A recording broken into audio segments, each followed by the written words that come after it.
আসসালামু আলাইকুম। Daily Holmes স্কুলের পক্ষ থেকে স্বাগত জানাচ্ছি। আমি জিল্লুর রহমান। এখন আমরা ত্রিকোণমিতির একটা অঙ্ক দেখব, যেটা ঢাকা বোর্ড 2023-এ আসছে এসএসসি। এখন আমাদের দেওয়া আছে x is equal to cosec theta, y is equal to sec theta এবং z is equal to tan theta. যখন এই থেটার মানটা সূক্ষ্মকোণ, তাহলে আমাদের প্রমাণ করতে হবে। প্রথমে ক আছে, ক is equal two tan 90 degree minus a is equal two 3 হলে এর মান নির্ণয় করো। খ নম্বর প্রশ্ন, x plus y z is equal to a হলে প্রমাণ করো যে cos theta is equal to a square minus 1 divided by a square plus 1। এরপর গ ইজ ইকুয়াল টু, গতে বলা হচ্ছে প্রশ্নটা 1 by x plus 1 by y is equal to √2 হলে থেটার মান বের করো। তো আমাদের তিনটা প্রশ্ন দেওয়া হচ্ছে, এখন আমরা একটু পর্যায়ক্রমে দেখব। প্রথমে আমরা একটু কতে আসি। ক বলা হচ্ছে tan 90 degree minus a is equal two √3। এত হলে এর মান নির্ণয় করো। এত হলে এখানে এর মানটা আমাদের নির্ণয় করতে বলা হয়েছে। তো আমরা নরমালি একটু আসি। এখানে আমাদের যে বিষয়টা একটু দেখি, আমরা এর আগে আমরা দেখছিলাম tan 90 ডিগ্রি মাইনাস থেটা, অর্থাৎ এটা হচ্ছে 90 ডিগ্রি। এখানে অল আর পজিটিভ, তাহলে 90 ডিগ্রি মাইনাস এ, তার মানে এই যে প্রথম যে কোয়াড্রান্ট, প্রথম কোয়াড্রান্টেই থাকবে। সেক্ষেত্রে এখানে আরেকটা বিষয় হচ্ছে যে 90 ডিগ্রি মাইনাস এ, এই 90 ডিগ্রি মানে বলা যায় আমরা এভাবে লিখতে পারি যে এই 90 ডিগ্রি ইন্টু 1, অর্থাৎ বিজোড় আছে। বিজোড় হলে সবসময় আমরা জানি এই কোয়াড্রান্টের ক্ষেত্রে বিজোড় হলে সবসময় পরিবর্তন হয়, tan পরিবর্তন হয়ে হবে cot। তাহলে tan 90 degree minus a is equal two √3 হলে এখানে আমাদের ক্যালকুলেশনে আমাদের আসবে cot a। এই যে tan পরিবর্তন হয়ে গেল, যেহেতু এটা বিজোড় আছে, বিজোড় থাকার কারণে আমাদের tan পরিবর্তন হয়ে আসলো cot। এখন এইখানে যে কোণটা, সেই কোণটা আমাদের এখানে বসে যাবে, এরপরে √3। তাহলে আমরা দেখলাম কি যে 90 ডিগ্রি মাইনাস 1, এই যে 90 ডিগ্রি বিজোড় আছে, 90 ডিগ্রি ইন্টু 1, এতে বিজোড় আছে, বিজোড় থাকলে হয় পরিবর্তন। এখন আমরা সেটা আসি, পরিবর্তন হয়ে tan পরিবর্তন হয়ে cot এ চলে আসলো। এরপরে দেখি cot এ, cot রুট হবে √3 is equal two cot 30 degree. আমরা মান জানি, cot 30 degree is equal two √3। এখন a is equal two 30 degree. তাহলে আমাদের প্রশ্ন এর মান যে নির্ণয় করতে বলা হয়েছে, এর মান আমরা পেয়ে গেলাম, অর্থাৎ এর মান আমরা পাইলাম। ওকে, এখন আমরা খ নম্বর প্রশ্ন দেখি। x plus 1 by z is equal to a হলে প্রমাণ করো যে cos theta is equal to a square minus 1 divided by a square plus 1। তো এটা প্রমাণ করার জন্য আমরা দেওয়া আছে যে পার্টটা, সেটা আমরা লিখে নিলাম। এখন আমরা এইটার একটু মান বসাই, x এবং z এর মান।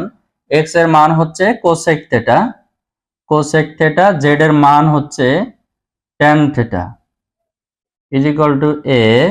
এখন cosec is equal to 1 by sine theta লেখা যায়, আমরা মান থেকে জানি, এবং tan theta is equal to sine by cos বসালাম ডিভাইডেড বাই a। এখন 1 বাই সাইন থেটা প্লাস, এটা আমাদের উল্টাইলে cos theta by sine theta হয়। এখন এটা আমরা একটু ক্যালকুলেশন করে নিব যে sine theta 1 plus sine sine আছে, তাহলে উপরে কিছু নেই 1, এবং এই সাইন, তার মানে 1 প্লাস cos থেটা। এরপরে আমরা এই অংশটা, এখন যেহেতু আমাদের এখানে প্রমাণের ক্ষেত্রে বলা হচ্ছে cos θ = a স্কয়ার মাইনাস 1, আমরা এটা একটু বর্গ করে দিব, 1 plus cos θ square divided by sin square theta, অর্থাৎ এখানে আমরা এটা বর্গ করে পাই। আমাদের main target a square minus 1 divided by a square plus 1 বানাতে হবে। তো সেক্ষেত্রে a ছিল, আমরা ওইটাকে বর্গ করে দিলাম, বর্গ করে দেওয়ার পরে a স্কয়ার হয়ে গেল। এখন আমাদের টার্গেট হচ্ছে a স্কয়ার মাইনাস 1 করা।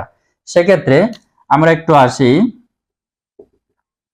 আমরা এখানে ক্যালকুলেশন করি 1 cos θ স্কয়ার ডিভাইডেড বাই এই যে সাইনকে ভেঙে আমরা কজে নিয়ে আসি, যেহেতু আমাদের প্রমাণে কজ ইজ ইকুয়াল টু চেয়েছে, সেক্ষেত্রে সাইন রাখা যাবে না, আমরা কজে ট্রান্সলেট করতে হবে।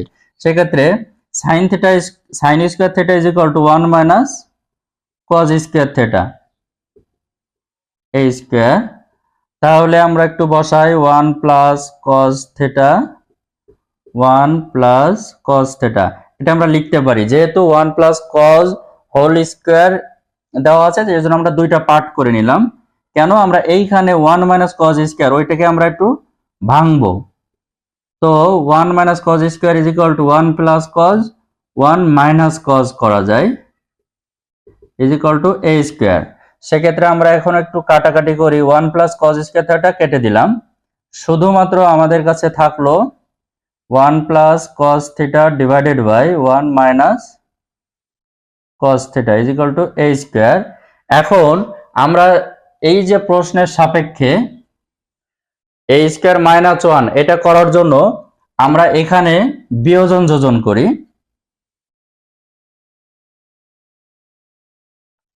বিয়োজন যোজন করি 1 প্লাস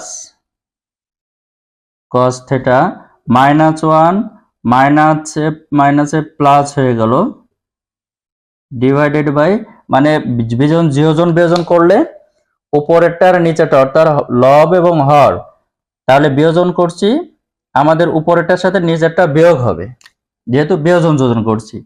ঠিক একইভাবে 1 প্লাস কস থিটা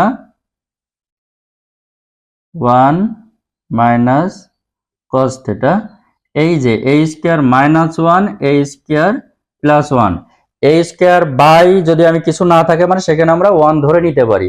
সেক্ষেত্রে আমরা জানি এ স্কোয়ার যদি বাই হিসাব করি এ স্কোয়ার বাই 1 আছে, কিছু নেই মানে 1 আছে। সেক্ষেত্রে আমরা এইখানে বিয়োজন যোজনের ক্ষেত্রে যেটা পাচ্ছি বিয়োজন যোজন মানে বিয়োগ তারপরে যোগ, বিয়োজন যোজন করে পাই, বিয়োজন যোজন তার মানে আগে উপরেরটা বিয়োগ নিচেরটা যোগ, বিয়োজন যোজন করে পাই।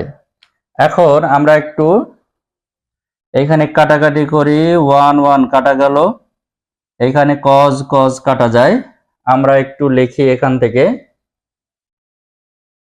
উপরের অংশটা আমরা একটু মুছে দিই।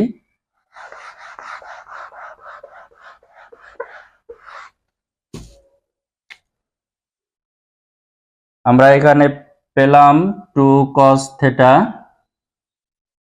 Divided by 2 is equal to a square minus 1 a square plus 1। এখন আমরা এখানে 2 2 কাটা যায়, তার মানে শুধু cos theta is equal to a square minus 1 divided by a square plus 1। এটা হচ্ছে প্রুফড, প্রমাণ হয়ে গেল। যেহেতু এখন আমরা গ নাম্বার প্রশ্নটা একটু দেখব। দেওয়া আছে 1/x plus 1/y is equal to √2 হলে থিটার মান কত। তো আমরা দেওয়া আছে অংশটা লিখে নিলাম ইজ ইকুয়াল টু √2, এটা হচ্ছে দেওয়া আছে গিভেন দ্যাট। এখন আমরা একটু মান বসাই, x এর মান আমরা বসাবো এবং y এর মান বসাবো। x এর মান বসালে হয় 1/cosec থিটা এবং y এর মান বসাবো 1/y হচ্ছে sec থিটা, sec থিটা আমরা বসালাম। এখন 1/cosec ইজ ইকুয়াল টু আমরা লিখতে পারি sin theta, 1/sec is equal two আমরা cos থিটা লিখতে পারি। sin এবং cos আমরা পেয়ে গেলাম। এখন যেহেতু এখানে থিটার মানটা বের করতে হবে, সেক্ষেত্রে এইখানে cosec sec এটাকে আমরা নরমাল ভাষায় নিয়ে আসবো, sin এবং cos এ নিয়ে আসবো। sin এবং cos এ বের করতে আমাদের সুবিধাটা বেশি, এই কারণে আমরা sin এবং cos এ নিয়ে আসবো। এরপরে আমরা যেটা করব সেটা হচ্ছে যে কোনো একটা এক পাশে রাখি, sin রেখে দিলাম। আমরা একটু ওই সাইড চেঞ্জ করি, সাইড চেঞ্জ করলে সাইন যদি আমরা এক পাশে রাখি তাহলে √2 সাথে আমরা cos থিটাকে আমরা পাঠিয়ে দিলাম। এখন আমরা যদি এটাকে বর্গ করি, এটা বর্গ করি, তাহলে sin square theta is equal to a square minus 2ab plus b square. তো মাইনাস 2ab অর্থাৎ এখানে 2 সূত্র করলাম divided by minus 2ab, a হচ্ছে √2, b হচ্ছে cos theta plus b square, হ্যাঁ b স্কয়ার। সেক্ষেত্রে আমরা তাহলে cos স্কয়ার থিটা আমরা পেলাম। এখন আমরা যেটা করব সেটা হচ্ছে এই যে আমরা এখানে হচ্ছে 2√2 cos থিটা, যেহেতু এখানে cos আছে তাহলে আমরা সাইনটাকে cos-এ পরিবর্তন করব। যেহেতু আমরা একটা লেভেলে নিয়ে আসবো তাহলে আমরা থিটার মানটা বের করতে খুবই সুবিধা হবে। এখন আমরা sin স্কয়ার থিটাকে আমরা কনভার্ট করে দিলাম 1 - cos square theta, 2√2 cos theta, আর এইখানে হচ্ছে cos স্কয়ার থিটা থাকলো। সেক্ষেত্রে এখন আমরা সবগুলোকে এক পাশে নিয়ে যাই। সেক্ষেত্রে আমরা হচ্ছে সবগুলো যদি আমরা ওই পাশে নিয়ে যাই, সেটা হচ্ছে 2 cos square theta minus 2√2 cos theta. আমি এই cos কে ওই পাশে নিয়ে গেলাম, তাহলে দুইটা cos অর্থাৎ 2 cos স্কয়ার, আর এইটা এখানে আছে ডিভাইডেড মাইনাস এই 1টাকে 2 এর পাশে নিয়ে যাই, তাহলে +2 আছে। এখন এটা হচ্ছে 1 হবে। এখন এইখানে আমরা একটু খেয়াল করি, √2 আমরা একটা সূত্রে কনভার্ট করি, অর্থাৎ a - b হোল স্কয়ারের সূত্র, a square 2√2 cos theta plus 1 square. আমরা এই সূত্রটা আমরা অ্যাপ্লাই করব a - b হোল স্কয়ারের সূত্র। এই যে এটা আমরা যদি আবারও সেট করি তাহলে 2 cos স্কয়ার থিটা হয়। এখন a স্কয়ার মাইনাস 2ab, এইটা হচ্ছে a আর b ইজ ইকুয়াল টু এই যে 1 ইন্টু a স্কয়ার। তার মানে আমরা এখন লিখতে পারি কিনা √2 cos থিটা মাইনাস 1, এটা আমরা যদি সূত্র করি তাহলে এটা পাই। এখন √2 cos theta minus 1 is equal two 0, তাহলে √2 cos theta is equal to 1 করা যায় কিনা? cos theta is equal two 1/√2, আমরা জানি 1/√2 ইজ ইকুয়াল টু cos 45 ডিগ্রির মান। সেক্ষেত্রে theta is equal two 45 degree আমরা পেলাম। তাহলে এখানে আমাদের গ নাম্বার উত্তরটা হয়ে গেল। তাহলে এই ছিল ঢাকা বোর্ড 2023 এসএসসি জেনারেল ম্যাথের, এটা হচ্ছে ত্রিকোণমিতিক অঙ্ক, ত্রিকোণমিতিক পার্টটা।